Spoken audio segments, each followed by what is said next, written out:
this entire. So it said go live this entire time. I wasn't live at all because I didn't press the go live button. No wonder. So all of you beautiful people missed the epic synthwave waiting screen. You guys missed it. You guys, oh my god. See, this is what happens when you put a Dominican in charge of anything. This is what happens. This is what happens when you put a Dominican in charge of anything. Never do that. Never do that. I am a moron. So, because no one actually saw it, welcome everyone. Blackscreen, episode 5. We are so black. That is very true, Godslayer. That guy in that chat is actually my best friend. So yeah, there he is. We are so black. We are black and better than ever.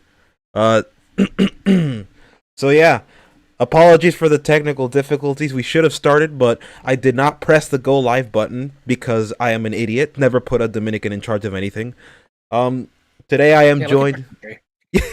What could possibly go wrong if you put a Dominican in charge of anything? Minecraft World is in chat. Hello, watching Kaiju number 8 season 2.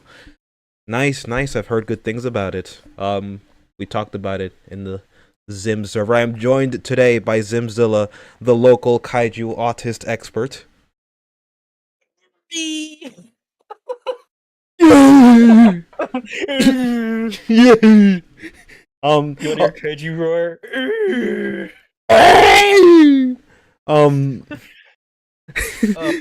Every time Rooney calls me his best friend, I get a Zenkai boost. That's true. That's very true. I can actually hear him screaming all the way from the other side of the states. I can actually hear him powering up. You know that scene? Becoming planetary. Yeah, I can hear him go even further beyond. Oh man, dude, I like that better in the original more than Kai. I thought he was gonna go all because I skipped ahead to see how he screamed in Dragon Ball Z Kai. It's not as long as the original, and I don't like it. See, I want Sean Shamel to burst his lungs screaming. I don't want Sean. Why are you breathing? Who said you could breathe? Stop it. Who said you could take? Who said you could come up back for air? Get back down there and start screaming. Oh boy. Intestine Inspector says I got Space Marine 2 yesterday and so far it's been a blast. Oh dude, Space Marine 2 is awesome. I beat the game already. I started a new campaign, but I've been distracted with the PvE last time I played. I mean, recently I've been more invested in Cyberpunk, but Space Marine 2 is great. Yeah, I made myself some skins based off of Space King. So far I have the Commander, Hate Monger, Chestnut, and the Coagulators. And so and Hate Monger. I got myself Hate Monger. Too bad. You said Hate Monger. Oh, I did. Okay. Did you get Chestnut? Yeah, no, I did get Chestnut. Yeah.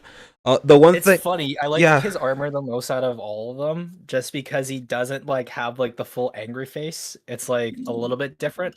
It's a skull. But I don't really like white in terms of armor colors. I like the White Scars lore, but I am not a fan of white as a color scheme on anything unless it accents it. Yeah, no. See, that's basically my take for literally any costume that's just monochromatic. It better be accented. That's part of the reason why I don't like the Green Goblin suit for Sam Raimi, because although it's a good design, it's all green, and even though it has the ridges for the armor, there should be at least some purple somewhere.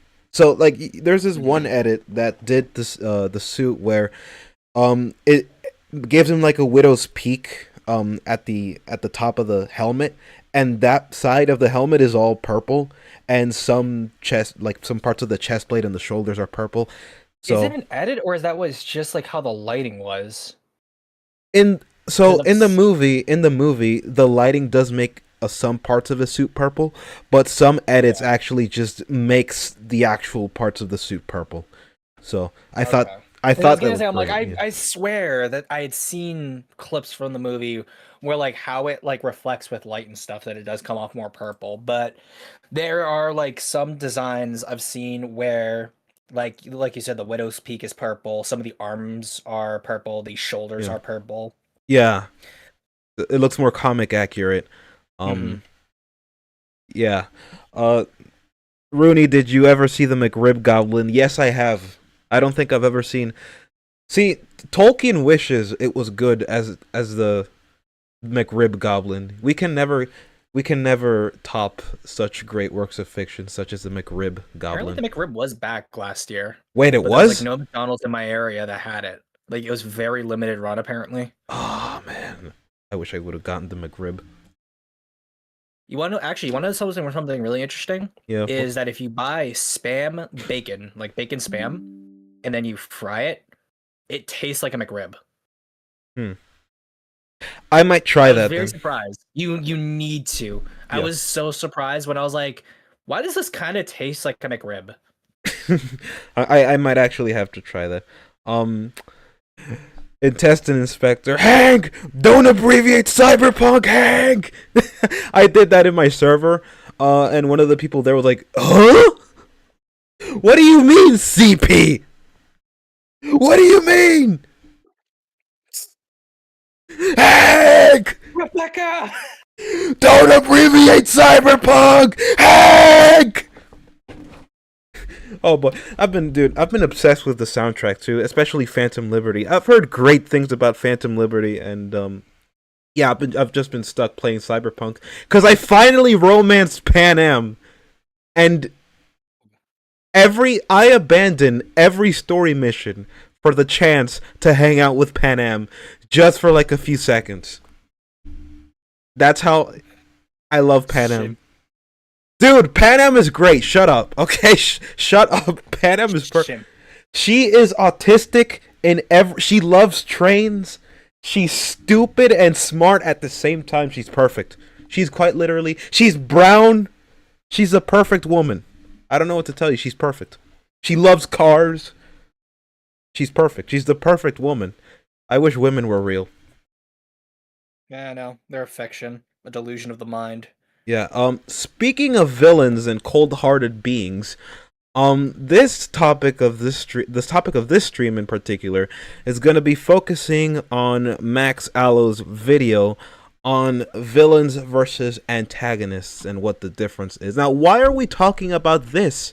Because we promised Ziller, we promised Big Monster.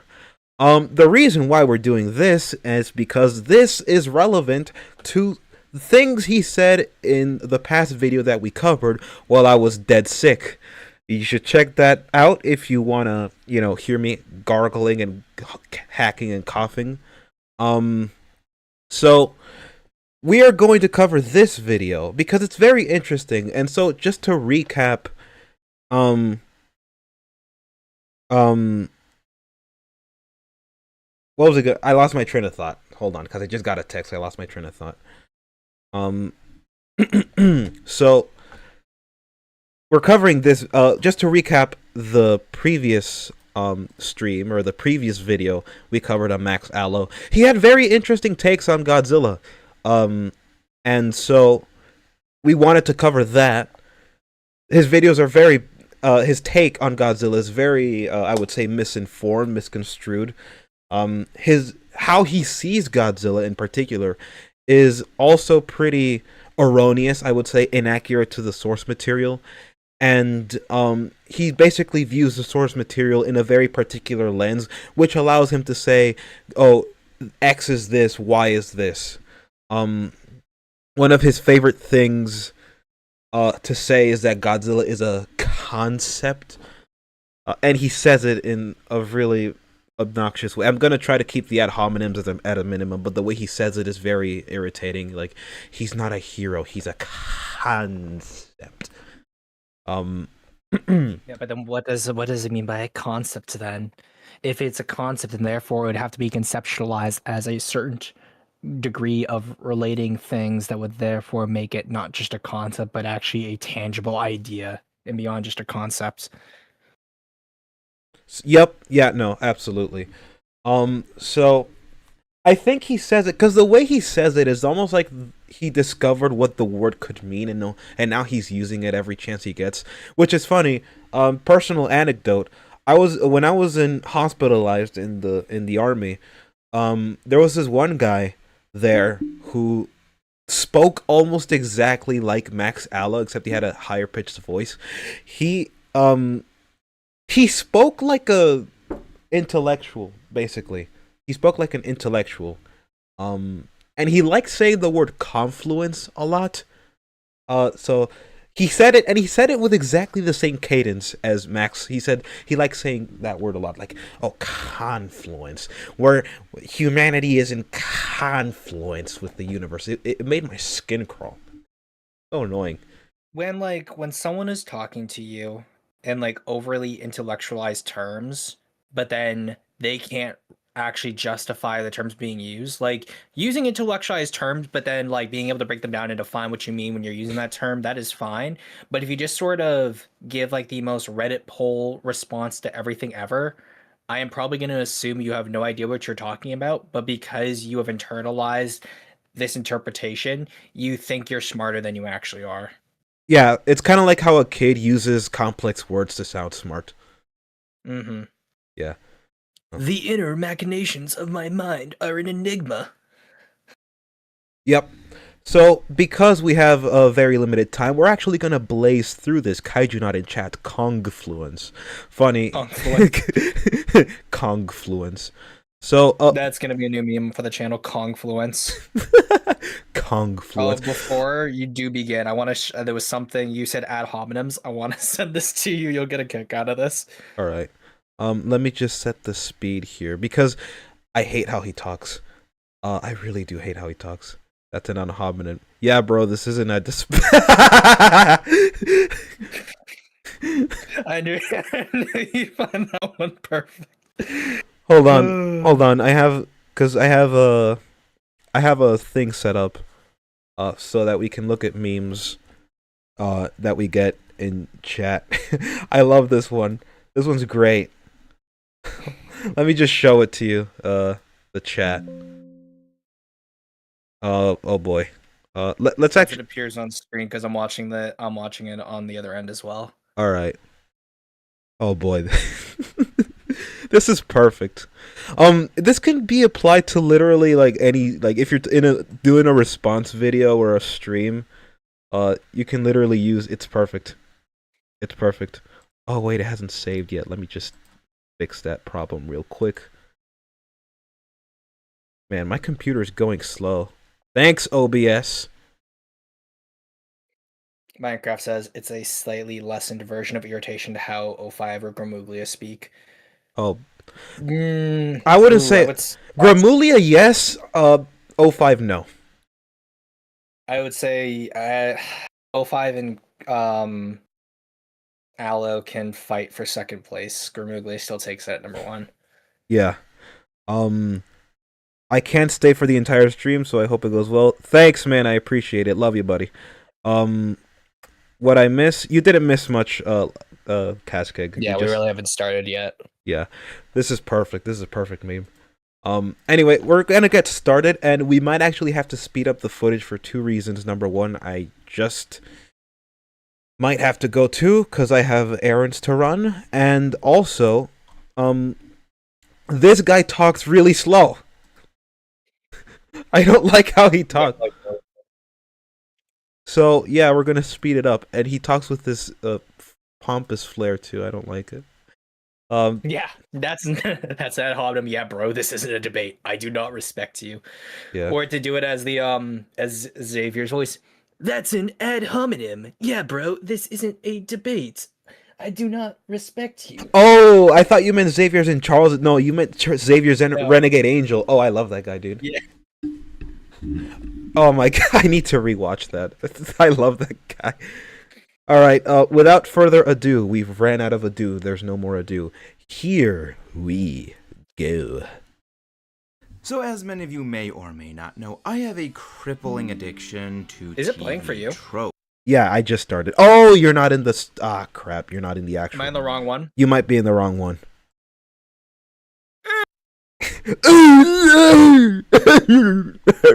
Wait, invalid access code. Please use valid invitation link. Are you kidding me? That is. God. Oh my god. Watch together is a social. Invitation link copied to clipboard. God. This I can't There even. we go. I can't even blame OBS. No, just watch together is just fruity. Yeah. Caskeg says, I hate people who talk really slow unless they're like really intelligent or have a crap ton of experience. See, this is exactly how I feel about people who talk slow, but also just people who walk slow. Like, unless you have an impediment, get out of my way. Because I'm just a really fast walker, so like I have places to be, like home. Exactly. No, literally. Yeah. But I should be ready, so let's begin. Let us begin. So, as many of you may or may not know, I have a crippling addiction to TV tropes. And so I thought, well, if it's taking away time from the channel, might as well make a series involving stuff I can look up on TV tropes, thus classifying it as research. Still need to figure out a name for this, so comments open below for any names for what this series is going to be, because we're going to be covering more tropes in the future. So, stories are pretty simple, right?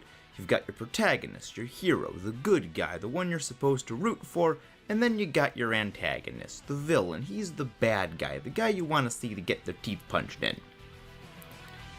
Except not really. The antagonist, on principle, just means they are the character or really the anything in a story that just happens to oppose the protagonist. Neither of which have any intrinsically moral alignment. Yes, most commonly, stories will have the protagonist be the hero, or the good guy. Generally, they're the character who gets the majority of the focus, the most time, and the one in which the story will tend to revolve around. A large Small nitpick. I absolutely despise that he does not cut up his footage. That is very annoying. My brother in Christ, you edited the video. You have the power to change this. It's like, it's fine. Like, if you don't have all the time in the world and you're trying to like really fight the algorithm there, I understand it. But at a certain point, if you are able to like start supporting or at least getting a revenue from YouTube, which I'd assume he would based on his numbers and the fact that I'm able to, it would make more sense to start than hiring someone or at least working with another editor to make the process smoother. Yeah. Yeah, just... I know, like, some people say it's like a style, but like in video essays like this, being like having a higher production value is always more important, I'd say. Yeah, I did this back when I was just editing with a phone, so I tried to make sure I avoided that kind of stuff. So I don't know. Bro, still using an SE, the idea of editing on my phone like terrifies me. Yeah, no, I do not. See, because I used to edit on KineMaster, so it was difficult because like the thing would get laggy with all the clips that I would use, but I still managed to make something semi good looking. Like the inversatility video, that was on a phone, so but you wouldn't be able to tell. Like you wouldn't be able. There's a lot of people who do some pretty good editing on their phone. It's Yeah. just like with how small my phone is, I just cannot imagine just editing purely off my phone. It's torture. But I guess that means I'm better than all of you. No, I'm just kidding. I'm just built different. I am the prince of all editors. Oh god. Like with this right here, he has not said anything wrong yet. It's good that he does distinguish the difference between an antagonist, a villain, a hero, and a protagonist. So like, strong start. Let's see where it goes. Yeah. Part of this is that historically, since the invention of storytelling, the idea of a story was to instill a moral or a lesson to help teach younger generations about something through a more fantastic and abstract concept. We even see this in the modern day, from everything from the original Godzilla being about super weapons are bad, to something like Transformers and the all-consuming destructive cost of war. That is not to say that it is impossible to have an antagonist who is actually the hero, and a protagonist who's actually the villain. Hello everyone, I am Max Allo, your American Allosaurus. Ah, that made my skin crawl. I don't like that. Like the whole thing, like he's technically not wrong when he says the original Godzilla is about super weapons being bad, but That's not how I'd phrase it. So again, like nothing wrong. It's just, uh, I was talking about his intro. I know I know what he's doing. It's just not my thing. It just made my skin. I feel. Oh. Anyway. Oh god, like I'm trying to fill in the space, but because I don't want the whole video to just play. But there's not a whole lot of video. Yeah, no, this video is a slideshow. So. And yes, as mentioned before, the TV tropes, brainworms, they strike. They come without mercy in the dead of the night, and there's nothing you can do. That website will ruin your life. So if you also have a chronic addiction to TV tropes, don't forget to subscribe for more, and comment your thoughts for the algorithm gods to be appeased. How does that happen? Just like, what is this? TV tropes? What's this? I don't know I don't know what that is. I know like a lot of people use TV tropes when it comes to like film research and like film analysis. So if a movie or a show has like certain tropes, then you can press on that trope, have a little bit of a page describing the trope, maybe a little bit of history, examples of where it's used, things like that. Sounds useful. Don't really. It's the same. I view TV tropes in the same way I view Wikipedia, wherein if I want like an overview of a topic, I could use Wikipedia, but then if I want to go more in depth on the topic or look up specific quotes or something for a train of thought, then I'll use the actual sources cited in the Wikipedia and then see if other sources from those sources are cited. I can't read, so I don't do that. Of course, you're black. So yes, the subject of today is, again, we have yet to actually figure out a name for this saga, considering this is the first time we are doing it. More like a tropes discussion, conversational troping, trope, whatever we're going to call this thing. Villain protagonists, I guess, is what this video is going to be called, I guess. A very significant... Spoiler alert, he did not call this video that. Anyway. Significant thing about villain protagonists is, in addition to being far less common than the hero protagonists, is that they will either be just played straight for comedy, in the sense of an ineffectual, sympathetic villain who just can't do anything correctly and everything backfires and you're supposed to find it funny. It is portrayed much more straight and darkly in that they, despite being the villain, are simply a lower fish on the totem pole of an even bigger villain, going into the evil versus evil style of things, with possibly a hero somewhere in there. Possibly, but not always. What do you think so far? If I had never watched Avatar, his description would make me assume that Zuko is the main character or one of the main characters, which he becomes a more important player as the story goes on. But there are a lot of episodes where Zuko has nothing to do with what's going on with Team Avatar. Yeah, no. See, because he's gonna mention the redemption of Zuko, and so his entire thing is, oh, he's a villain, but he's still there's a certain point where he's still a villain, but he's on the path of redemption. But at this point, he's still technically the antagonist. He wouldn't be like a villain protagonist. He'd just be an antagonist. Like you can have the antagonist grow with your hero. Like calling him the villain protagonist, I feel like is like over intellectualizing what is going on with the story. Yeah, although he does mention specifically an episode where he decides not to steal food. So it's basically he's pinpointing an area where he's still in the twilight zone between good and evil, where he's just like transitioning, but he's still in the antagonistic side, if you will. But the thing is that, if I recall correctly, in that episode he doesn't really do anything. He's still, from what I recall, he's still exiled, so he's not doing anything, so he wouldn't be an antagonist at that point. But I think that would be his point. What clips what pictures he shows, so I can remember what episode it is, because I don't think it's in this episode where he has the Agni Kai with Zhao. All right, let's keep going. As how this relates to typical content on the channel, this is actually the manner in which Godzilla has almost invariably been portrayed throughout his over 70 years of existence. He is almost never the protagonist, or even aligned with the protagonist. The closest he has ever possibly been to this is Godzilla vs. Space Godzilla outright. What are you talking about? No. Like if we're gonna say like his like goals align with those of like the protagonist being, I guess, the humans, They both Showa had a era, vested yeah. interest in stopping Ghidorah in both Ghidorah films. Technically not in Sea Monster because Godzilla just kind of does his own thing and wants to fight Emperor for his own reasons. So I guess no. No for Son of Godzilla. Yes for Destroy All Monsters. That puts us at 3. All Monsters Attack can't really count that because he's not real. Hedorah, yes. Gigan, yes. Megalon, yes. And the end of the Showa series. So that puts us about like 6, 7. Oh! Oh! 6-7! 6-7! And then, like, yeah, Godzilla versus Space Godzilla, share for the Heisei, and then kind of for Godzilla versus King Ghidorah for like a small bit, but let's just not count that. So let's just say Godzilla versus Space Godzilla is the only time where like the heroes and Godzilla are like on the same page. But I guess you could then say the same thing for Godzilla versus Destroya, because both have a vested interest in stopping Destroya by the end of it. Same goes for 2000. Not really for Megaguirus, and then obviously not for like anything else, bar maybe Final Wars. Yeah. And that's not even including the Monsterverse yet, but again, the Monsterverse Yeah, like is... I'm not even including the Monsterverse Yeah. just because it's the Monsterverse. Yeah, so like already, like he's already ignoring most of the Showa era and chunks.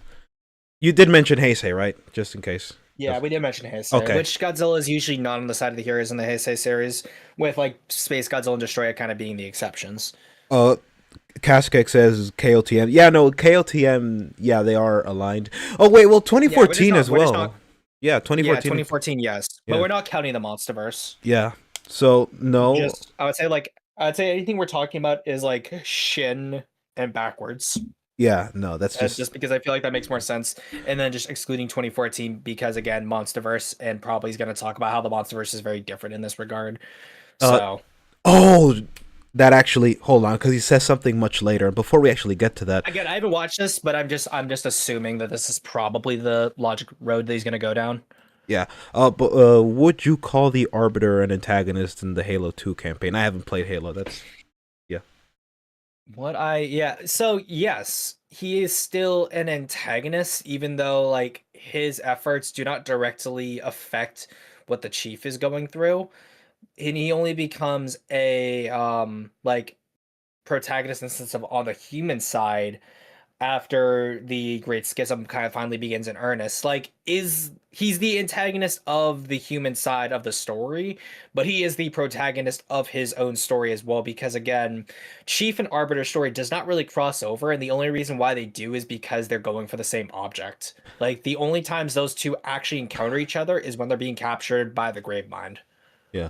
Off topic. 6 is God the Father, 9 is the Son, 6, 9 is the Trinity, 7 is humanity, 7, 8, 9 is the crucifixion, which leads to 6, 7 as humanity returns to God. That was a whole bunch of that was what I think you missed the Hitting us with the numerology.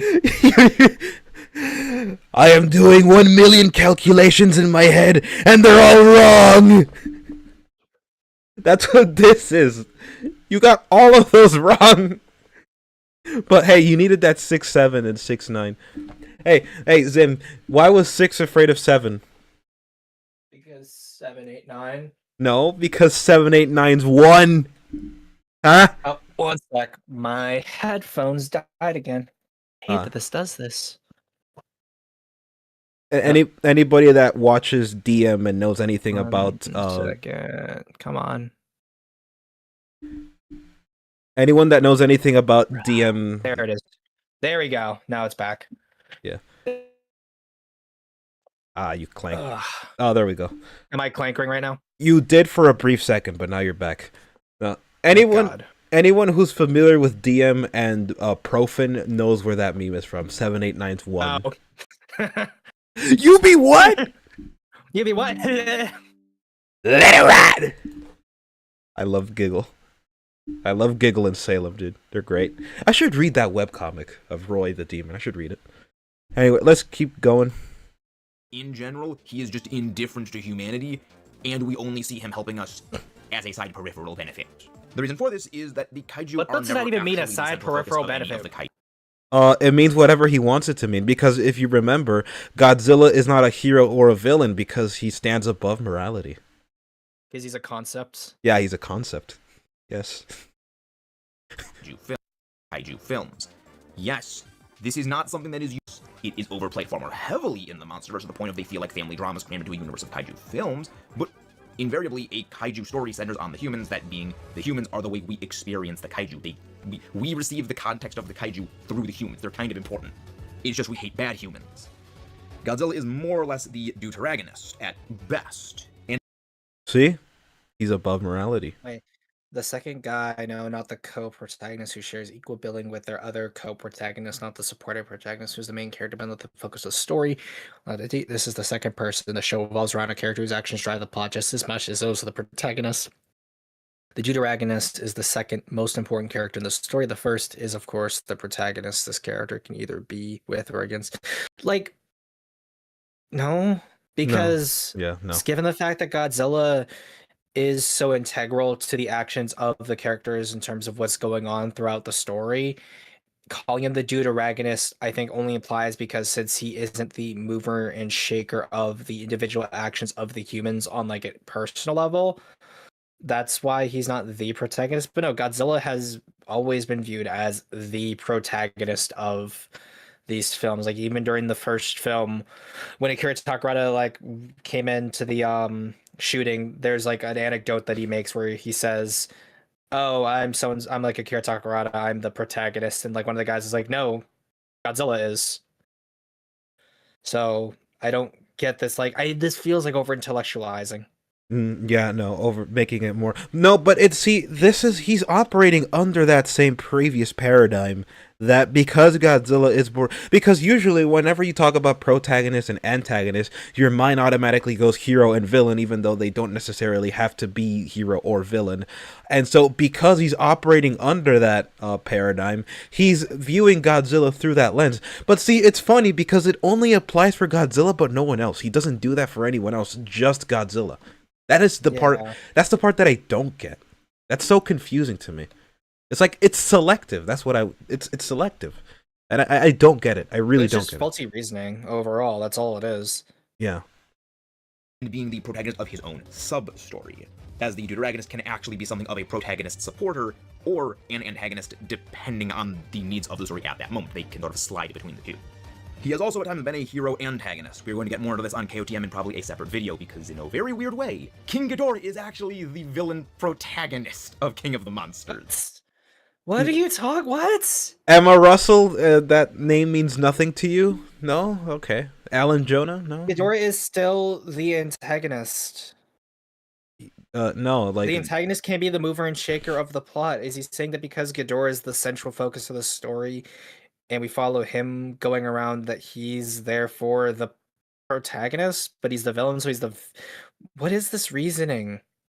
It's arbitrary, that's what it is. No, see, because... Okay, so I don't even know if he has a video talking about this. But no, Ghidorah is not and was not the protagonist, never has been in this movie. Like...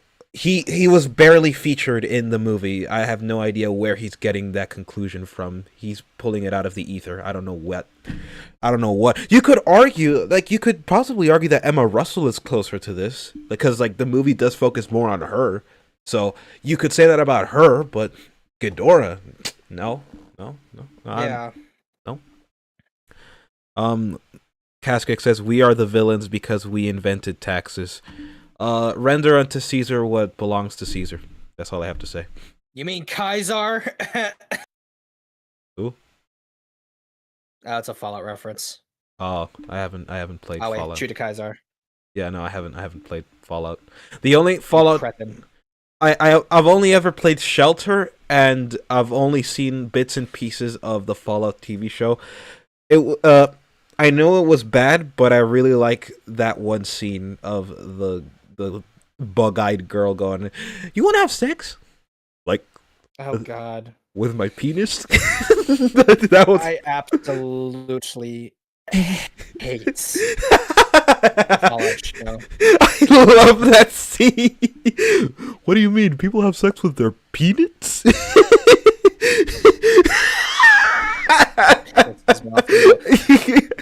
And people look at me and go, "Hey, why don't you like the Fallout show?" I'm like, "That is exactly it." Next time, like, okay, there hasn't been a next, there won't be a next time because there wasn't even a first time. But when somebody asks me that, I'm just gonna respond, you mean with my peanuts? No, you can't say it. Like, you can't actually say it. You just have to pull up the clip itself. Okay. I love the delivery of that line. Like, he was so confused. Like, you mean that's what this dangly thing in between my legs was for? I thought Maximus so much. I thought it was just for peeing. So that's what that white sticky stuff that came out of there when I rubbed it for so long was. I'm dead. So that's what Wait, you're gonna put that in, or are you gonna pee it out? What's the point of putting it in if you're just gonna pee it out? I don't get it. He's so good. I'm dead. Okay, let's keep going. Don't get me started on that schizo ramble. That's a rabbit hole that's for a later day. For You're not a probably schizo. the most straightforward, specifically constructed villain protagonist thing I can think of that most people know is actually Avengers Infinity War. Thanos, his entire arc, and this movie was, by the production team itself, is considered to be his, for lack of a better term, hero's journey. Specifically in that he gets one far more screen time than anyone else in the movie. He is the focal point of the entire plot. It is his story. But he is still very much the villain, mostly as his journey and his end goal results in the extinguishing of half of the life in the universe. And our heroes are, well, most obviously, heroic antagonists, to, of course, counterpart his villainous protagonist. Within a series that does follow the It's just that Thanos is a antagonist to our heroes and is just more proactive. That doesn't just make, like, if we're to say that the protagonist is the character who is the biggest mover and shaker of the story, then in a lot of cases the character that is considered the protagonist actually isn't the protagonist, which I guess sure, but like ultimately I don't see what point that serves in terms of the analysis of like the film. Yeah, no, I don't get it. I don't get it either. At least because the way I get why he's saying that, because he is more prominent and he is more noble with his, well, not noble, but he does treat his enemies with respect. And I think there is that underlying layer that Max Allo is doing here with Thanos, where he might actually just also be conflating the moral aspect of being a hero and the villain with the title protagonist and antagonist. I think that's what he's doing. And again, Thanos respects his opponents. He doesn't kill them. He has all the power to kill them very easily, and he only kills if he feels like he has to. But you can even like retroactively logic bro your way into saying, oh, he probably doesn't kill anyone because he wants the half of all life to be killed evenly. So if he kills, then it's gonna throw that out of it's gonna throw that for a loop. But if he feels like he has to, like major threats, because Heimdall was a threat, Hulk was a threat, and Loki was a threat. I mean, Loki literally tried to go for his jugular, so he could have killed him if he didn't already have the Space Stone. So Thanos' quick thinking did save his life. So again, because of this, he might be having that underlying confusion as well. So maybe I was wrong. Maybe he isn't just applying this for Godzilla. He might be applying this for everyone else as well. Which is I don't know which one is worse, to be honest. I just feel like it's a distinction without really like any value behind the distinction. Yeah, this man is interesting. He said human morality is petty. That was weird. Like automatically when somebody says that, that's a major red flag in my opinion. Especially when talking about giant monsters. You think he said that as like a rhetorical point where he was saying, "Oh, Godzilla sees our stuff, our morality is petty," or do you think he genuinely believes it? Because I think the best case assumption you could make is that he's basically making a rhetorical point from the perspective of Godzilla himself. You think that was what it was, or no? Possibly, but let's see where he goes with this further. Yeah, I don't trust that he possibly will, because if like somebody feels the need to say that without clarification, then that's a red flag for me. But we'll see. Maybe I am biased, but I mean, does that mean I'm wrong? Anyway, That's fair. Protagonists occasionally do a villain episode, an episode which focuses on the villain's perspective, just to give you a little bit more insight into them and the idiosyncrasies of them specifically. Teen Titans did this with the High Five, and, of course, subject of right here, one of the most straightforward examples of this is actually Prince Zuko from Avatar The Last Airbender, specifically the aptly titled Zuko Alone. Before anybody in the comments says, "But no, Max says Zuko, he's an anti-hero at this point." No.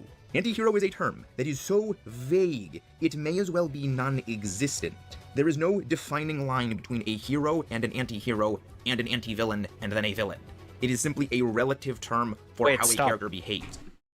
Then that would also follow through with like villain, protagonist, and antagonist hero. yeah. Because those are also rather vague terms. Because the metric that we have laid down has not provided enough like definition to actually support what is being said. Oh, Zim, are you saying the TV Like, trope is not providing enough of a definition? What? I don't think it's him. I think it's like because like he's going down the rabbit hole because he likes TV tropes. He's essentially regurgitating what he heard on TV tropes. Like ultimately, if we're saying that like a protagonist is only the biggest mover and shaker in a story, then in a lot of cases, the villains of most stories are going to be the protagonist because they are the proactive and the heroes are usually reactive. like in this case, like if we're looking at like Star Wars, then the Empire are the protagonists, while the heroes are the antagonists because they are not the biggest movers and shakers. It's the Empire who is. So like if we're looking at influence and what's the other word? So there's influence and power and relevance. Influence, power, and relevance are what makes a character a protagonist. If that were true, then Schindler's List, the Nazis are the protagonists by that logic. Mm-hmm. So yeah, it's like really weird just to get this point across. I don't think this was intentional, but like the implications of what he says are really funny. I mean, oh, Berserk, Griffith is the protagonist by his logic. Oh God. Yeah, Griffith would be the protagonist. How do you feel? Hey, Casca, that was fine because he was a protagonist. Okay, you're fine. Don't just live and let live. Okay, just why do you gotta be such a hater, Casca? God, let bygones be bygones. He was just having fun, dude. It was just a prank, bro. It was just a prank, Guts. Jeez, ever take a joke? Ever heard of dark humor, buddy? Oh no. Oh boy. And on the subject of anti-hero, I've always thought of anti-hero as just someone who does the right thing. No, does something wrong for the right reasons, and an anti-villain, someone who does something right for the wrong reasons. So I've always, because for example, you look at Deadpool, people would call him an anti-hero, but I would call him an anti-villain, because sometimes he does the right thing for completely incorrect, like just morally wrong reasons. There was this one screenplay that I forgot his name, but he was in Spider-Man Homecoming. He played Uncle Aaron. He was in Community. Oh, yeah, he was in Community. God, what was his name? Childish Gambino, that guy. God. I want to say his name was David Glover, but it's not David Glover. No, it is David Glover. It is. You're right. If it is it, I'm dead if that is the case. No, he was working on a Deadpool TV show for FX before it got terminated because the guy just didn't want Deadpool to act too blackly, which was Donald Glover. Not David Glover. Donald Glover. Yeah, Donald Glover. Donald. I keep mixing the names up. But he wrote a script, and But don't you remember him as Lando in the hit Star Wars series, or hit Star Wars show Solo: A Star Wars Story? I haven't seen that. Good. So basically, he wrote a script where Deadpool was hired to protect the last, I think it was Sumerian rhino or African. I don't remember what kind of rhino it was. It was in danger of going extinct. He was tasked to protect it. But his entire reason for doing so was money, like the stock price. And the moment the stock price went down, he immediately pulled the gun on the rhino. But the second it went back up, he was like, I will protect you with my life. And it kept going up and down and up and down until it plummeted. And so he decided to kill the rhino himself and make himself a piano out of it. Oh, I'm dead. Yeah, it was funny. It was really funny. Wait, no, Intestine Inspector said, listen, Guts, it's integral to your character growth. It's a canon event, Guts. Guts, it's a canon event. Imagine if Miguel O'Hara just shows up. Listen, Guts, I know it's bad now, but it's a canon event. It's gonna get much worse. Oh my god. But that's how I would view an anti-hero versus an anti-villain. I think that would be the correct way to do it. Because that way, not only do you have something clear, but it makes... it gives them an actual definition, a proper definition that not only relates to the actual title, but can be usable for stories. So, and it's I would say it's a lot more flexible, that definition. I would say. Let's keep going. Yes. It can be described as, well, a character who does heroic things, but may not necessarily have typically heroic traits, but that can again apply to everyone. That would mean that basically anyone that isn't the moral, incorruptible pureness that is Superman or Spider-Man would be an anti-hero. Batman is heroic. He does basically all the heroic things, but he's a much more cynical person. Does that make him an anti-hero? Where's the line? Obviously, you say, well, yeah, someone like the Punisher is an anti-hero, or Wolverine. But again, where does the line change over? There is no defining point. It is simply a relative thing of one character compared to another on its own. It's not a definitive point. Just like villain protagonist and antagonist hero. See, okay, ultimately, the term anti-hero, I feel just spawns out of the fact that because most of the heroes in Marvel and DC had a certain code, whether spoken or unspoken, about what actions they could or could not do. That meant characters who were not evil were committing actions that would be considered reprehensible by these heroes, but ultimately they were on the good guy's side, is where that term anti-hero arose. Yeah, that's why I use the term that I use. Someone who may do bad stuff, but for good moral reasons. And this, the way he's framing it too, I'm sensing it, I'm intuiting it. I've never been good with articulating it, but I'm intuiting some sort of underlying moral presupposition here, that is basically informing how he's speaking about these kinds of things. Because we can say X is doing something bad for a good reason, an immoral thing for a moral reason. If it's arbitrary, then you're kind of blurring the line, and I don't know where that stems from. I don't want to jump to conclusions because my mind immediately goes, oh, moral nihilist. I don't want to jump to conclusions. It's too early.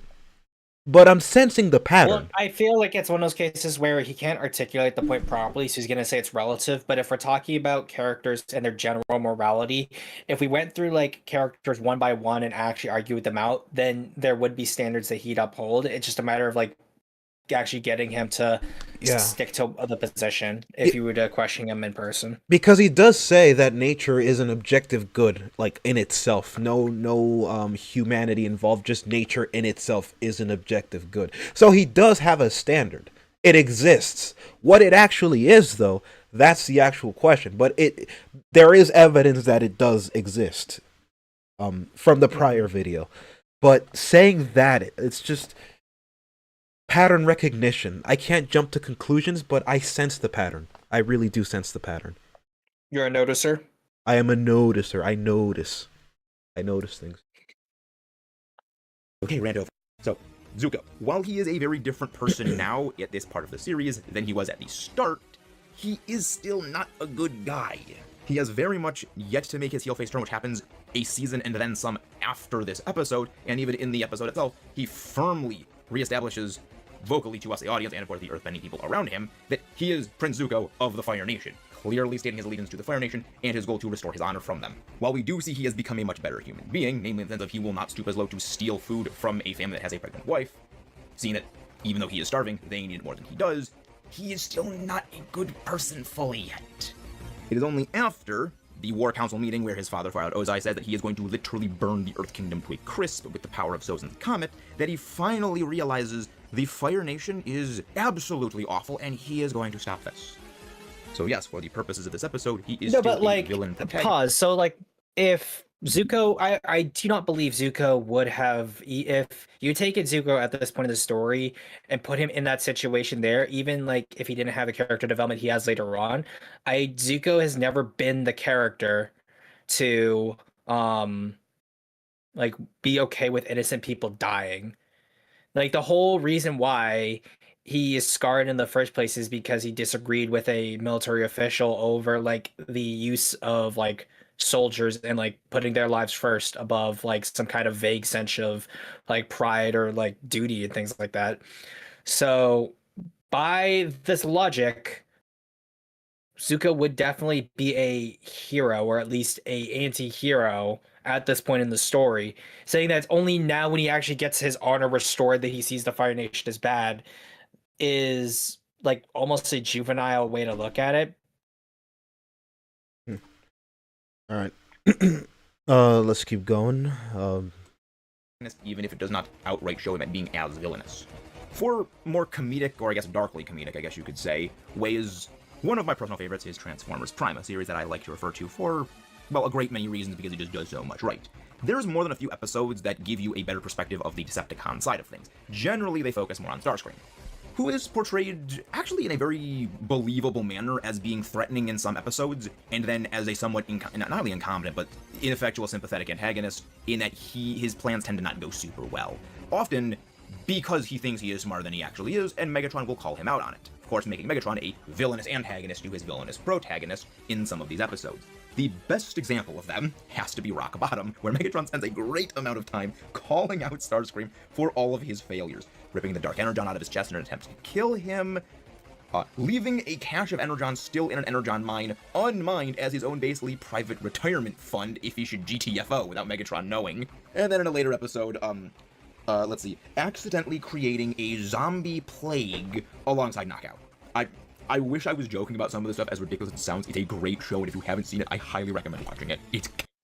I hate how he uses the word ridiculous here, or any way he uses it. Like, I've always hated it, because he's always just assuming that the premise is, like, because it's inherently, like, unrealistic, it must be silly, it must be goofy. I hate that. I just Like, also, that doesn't make it makes Starscream sympathetic in the sense of, like, we're attached to this character, we do not like seeing this character get abused, but overall, Starscream's end goal is just to replace Megatron. And given how Megatron is as a character, I doubt Starscream would be much better. Yeah. Like, there's only been like one time where we see Starscream really get flushed out in like a show, and he becomes a hero, and it's Armada. Yeah. Or Energon, one of the two. It's the anime one. Let's keep going. Kind of glorious. It is not kind of, it is absolutely glorious. The villain who we have seen be legitimately threatening, in fact, his establishing moment of the series, in fact, the moment that literally establishes the tone of the entire series, he puts his claws straight through Cliffjumper's chest. Keep in mind, Cliffjumper in this series is voiced by Dwayne "The Rock" Johnson. So we know he can be extremely competent and scarily effective, and it makes it all the more entertaining to see him groveling and cowering beneath Megatron. Because it also serves to highlight just how big of a bad Megatron actually is. While at the same time, these episodes also legitimately acknowledge the skill set that Starscream has by Megatron himself, establishing why Megatron doesn't just get rid of him. In addition to, of course, giving a lot more into how the Decepticons actually function, and that they're not just a bad version of the Autobots. Lau in chat, Kaskeg says, so is he saying that Starscream is what, a secondary protagonist? Is that the point he's trying to make? I don't even know. I don't know either. I don't even know. As well as hello, morning, King of Slop. Morning. Basically palette swap, morality swap. and in a way makes, despite the fact that they are evil robots from outer space bent on cyberforming the entirety of the Earth, actually makes many of the Decepticons rather likable, as they do have legitimately good redeeming traits. The villainous friendship between Megatron and Soundwave, the fact that Megatron actually does respect many of his subordinates for their various skills despite their eccentricities, and at the same time absolutely pulls zero punches for how twisted the Decepticons can actually be. Alright, so major spoilers for Attack on Titan, so Oh, this is gonna be good, dude. I've grown to dislike Attack on Titan in so many ways. I used to be obsessed with it. I loved it to death, and now I hate it. I've grown to hate it. That sucks. Really? Yeah. Like, I haven't even seen the ending, and I've just grown to dislike it. I can't even pinpoint exactly why. I just don't anymore. It might be, you know, the BS that Rhina gets into, like, oh, I transferred my consciousness down to my balls so I can survive Levi stabbing me in the neck or chest, or I don't remember where he stabbed him, or No, I think he like chopped his head off, if I recall correctly. oh no, wait, it was the neck directly, like he severed part of his neck, but he was like still like No, yeah. Remember, Levi stabbed him twice in the neck, and he fell from the wall, and he somehow like transformed out of it. yeah, like he transferred his consciousness down to his balls. I don't even. It was his balls. It was. I mean, hey, that is our second brain. True. Maybe we are more like Godzilla than we think. No, Rhina, the armored titan. No, but remember, Godzilla's second brain. Got to make it still a big lizard to get. No, your views but up. no, he has no dick, no balls, and probably no butthole since this guy pees on radiation. Oh, pees? No, feeds. Oh feeds. right, the Goji Center video. Yeah, yeah. if you have not seen that series, I would highly recommend clicking off the video or muting it or skipping ahead until the designated timestamp right here to avoid said massive geek spoilers. The series does a pretty interesting thing with this in that there are two characters that actually fit the bill for the villain protagonist at two separate instances.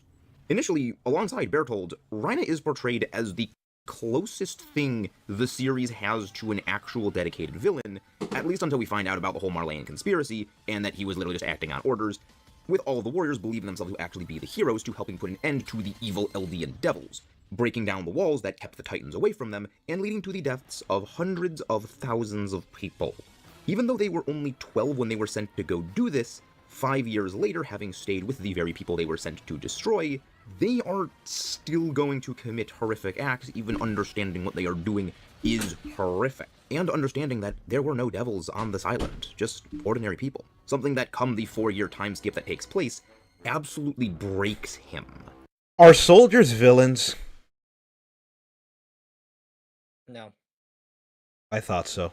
So, like, he would exclusively just be an antagonist then, not a villain. Exactly. Yeah. So that's wrong.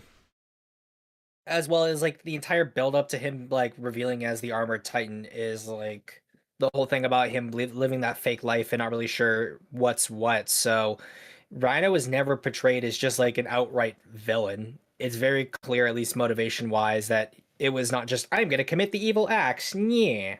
Yeah, no, like, and I love that scene where he's getting patched up by Historia. He goes like, "I gotta marry her." He should have. Oh, Reiner. Reiner deserves Historia. That could mean many things depending on your opinion of her. I'm iffy about Historia. Yeah, I don't. Oh, look how depressed I am. I have a loving husband and a kingdom all to myself full of people who love me. My life is terrible. Lao says counter, the ape is more villainous and clearly is way more evil. Oh, yeah, I would say Zeke? Zeke is definitely more of a villain. Yeah, no. But, and fun fact too, the only reason why Zeke exists is because of the live action movies. Wait, really?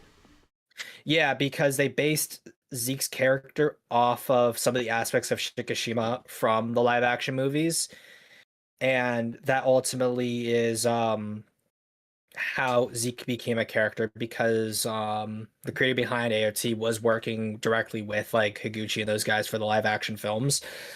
And some of the stuff he liked, and that ended up becoming more part of the show as it became as it got more and more issues and stuff out.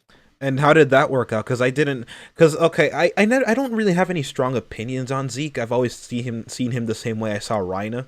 But like, how did that work out? Because I remember people saying that the movie was bad. I haven't seen them, but They're fine movies. I think that overall, I think that because you have more time to flesh out these characters in the show rather than the movie, and I think that Zeke as a character, his whole reveal and stuff is better than what they did with Shikishima as a character. Plus, like the entire universe is very different because it's more like post-apocalypse rather than being like a secondary fantasy world.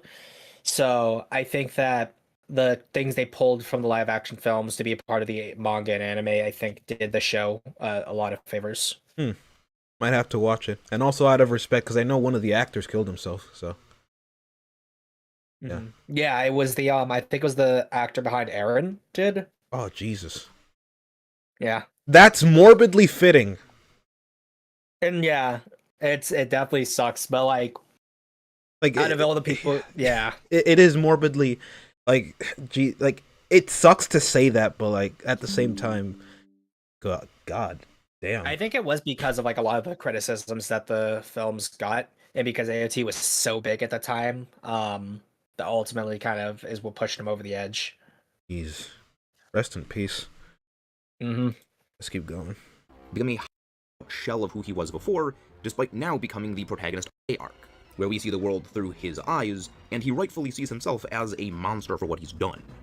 Now, eventually, he does go on to... We don't really follow Reiner for that appearance, but we know that he infiltrated Marley at this point in the series.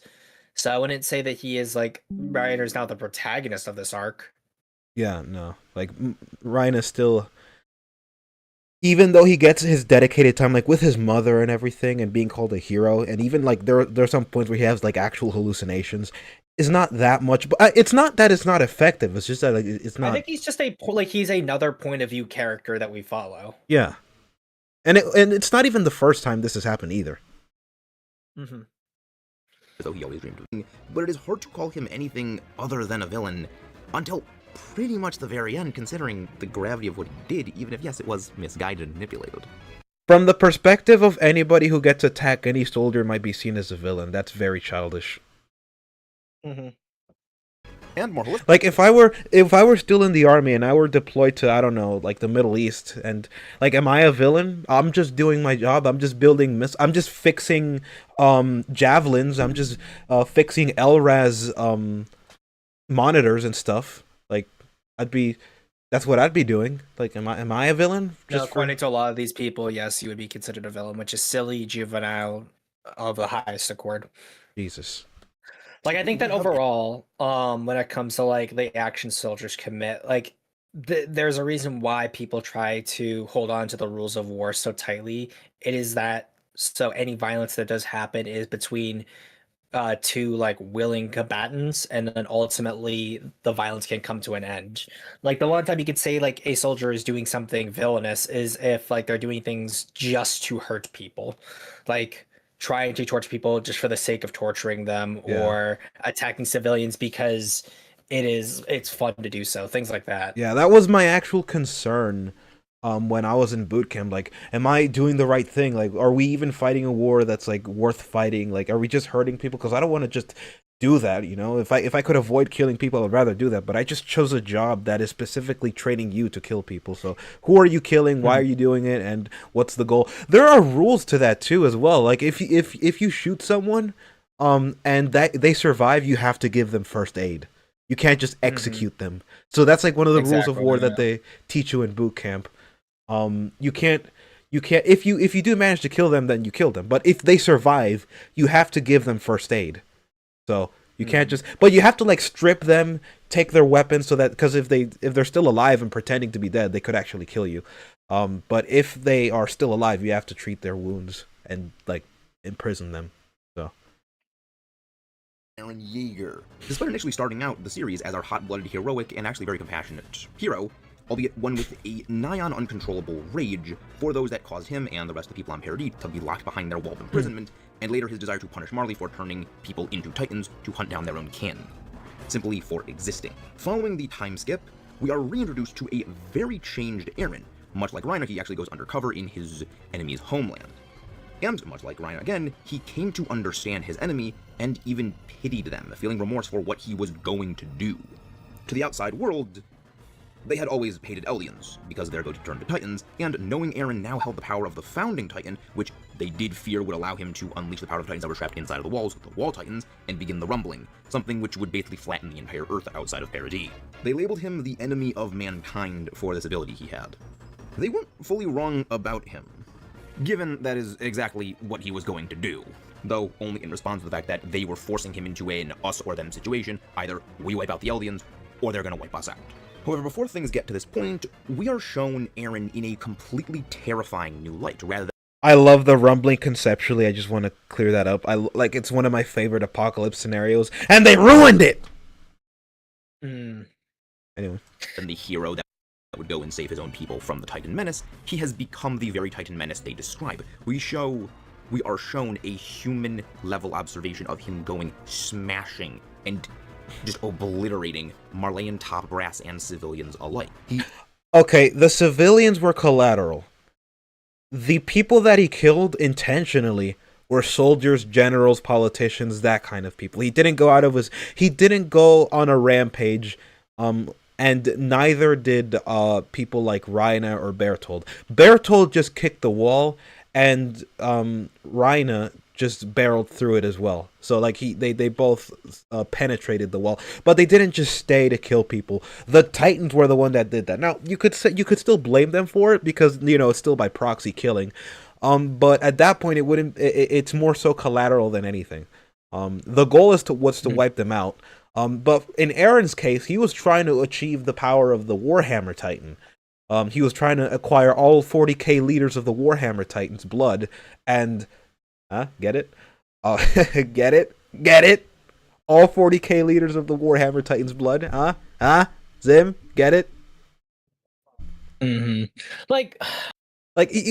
They were collateral, but he wasn't out of his way. Like he could have just and even Armin too. See him kill any when he first attacks, when he kills Willie and stuff. I don't think you ever actually see him kill any civilians. I think he just kills them on top brass. In the background, because in the background, there's this shot of a slow-mo shot of one of the people, like the debris is getting lodged into his skull, and he dies like that.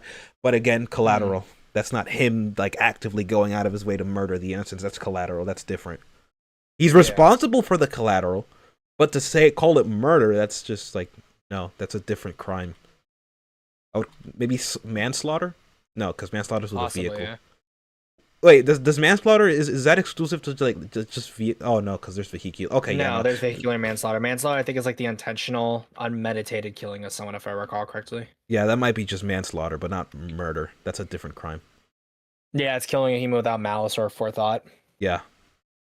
Forces his friends, the scouts, to engage in human-on-human combat against Marleyan soldiers to save him, despite them wanting and trying to come with a peaceful resolution for the conflict.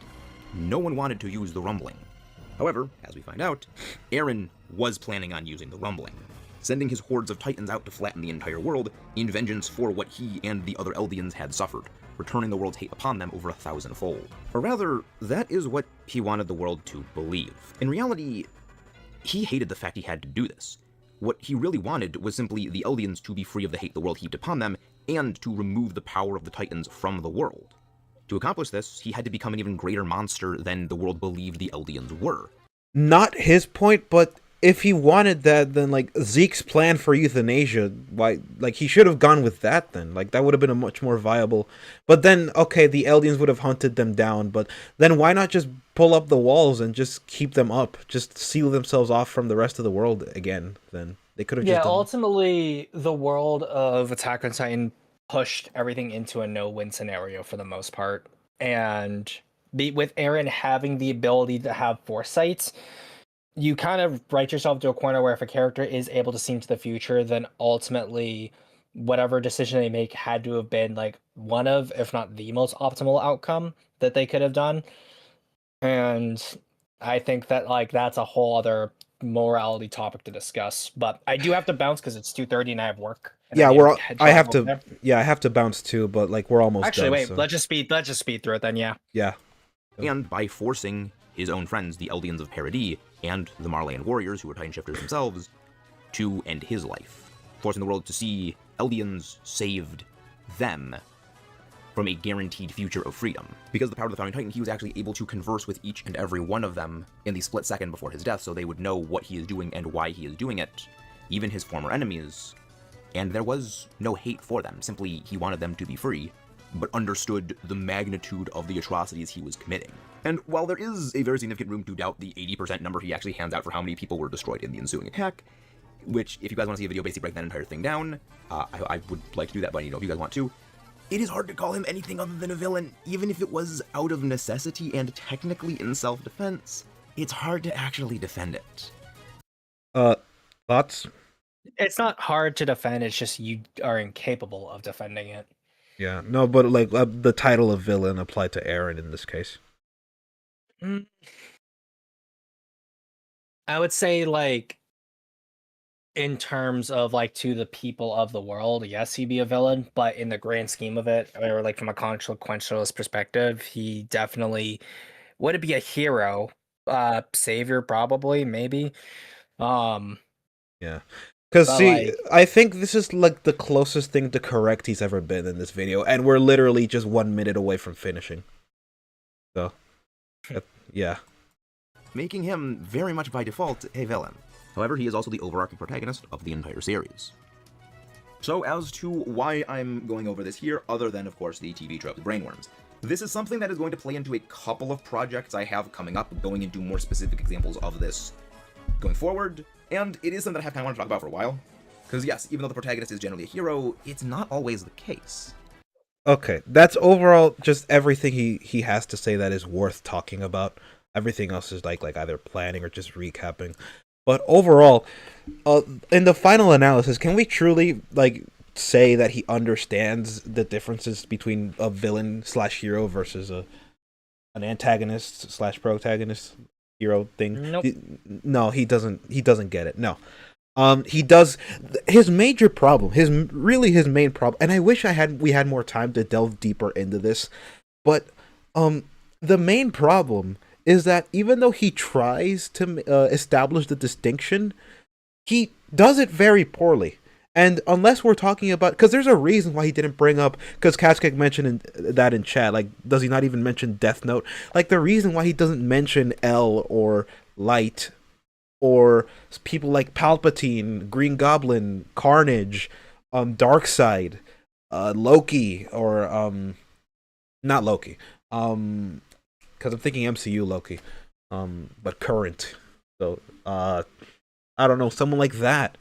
The reason why or Judge Holden, Griffith, Destroyer, like the reason why he doesn't bring up those villains is because like it would be easy to classify them that way. So it just comes across as just him trying to find complex things to talk about just so that he can get to say that he's talking about a complex situation. Like, oh, look at Eren. It just comes across as he's doing it for its own sake rather than he's actually making a point. Because it doesn't sound like he's actually making a point. It just sounds like he's trying to but it's ultimately an indictment. Like a lot of word salady. Yeah, and it ultimately is an indictment. Minecraft World does mention AM from I Have No Mouth and I Must Scream. That's another good example. But yeah, like it does it ultimately serves as an indictment for what his like how he views things in general, not just like media, but in general. Or maybe this just does apply to media exclusively.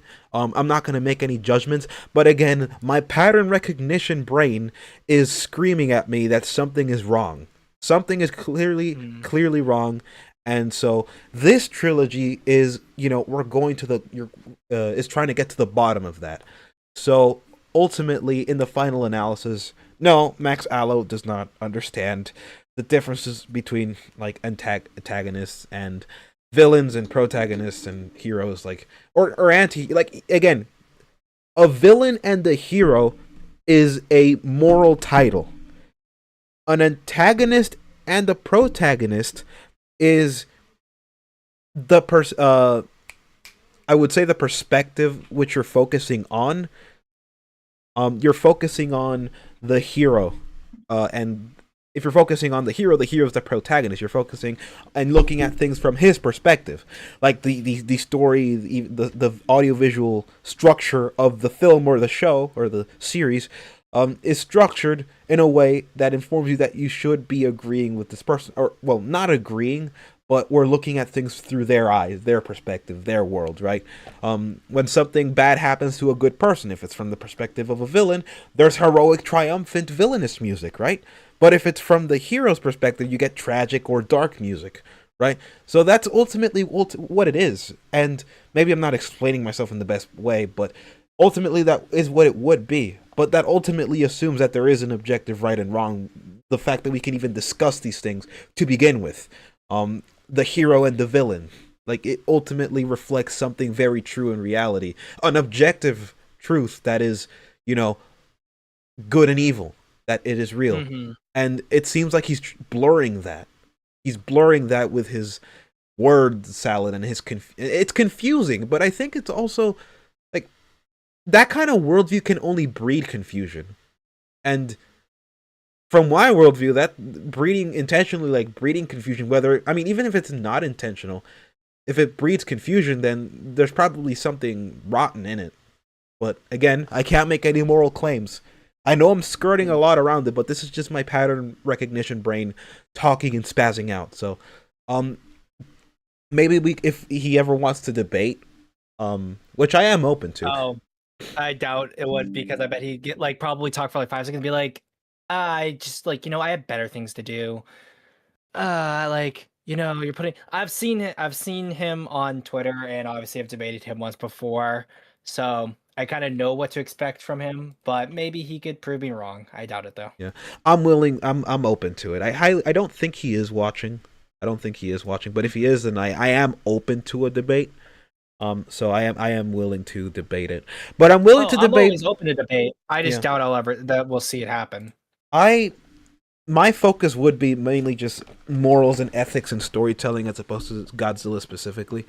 But yeah, that we'll see.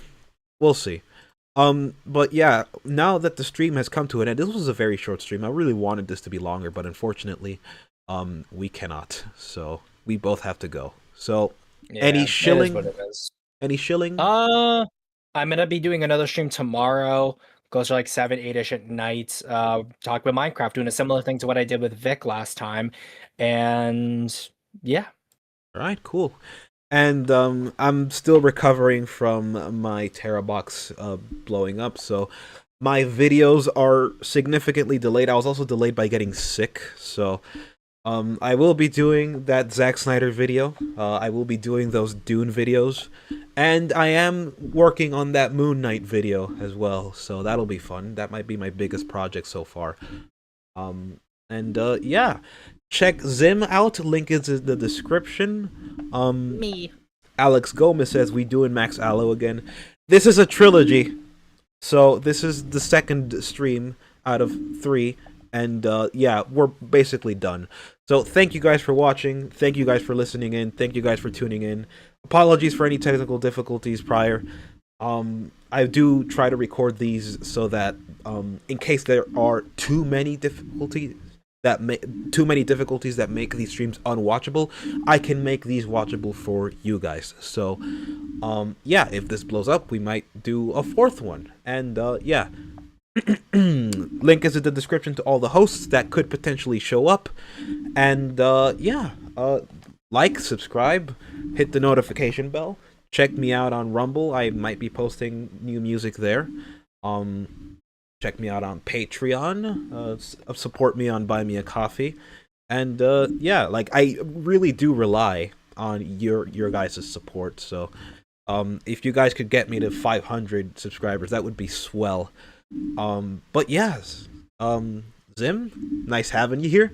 And yeah, always happy to be a little black. yeah, and as always, cut to black.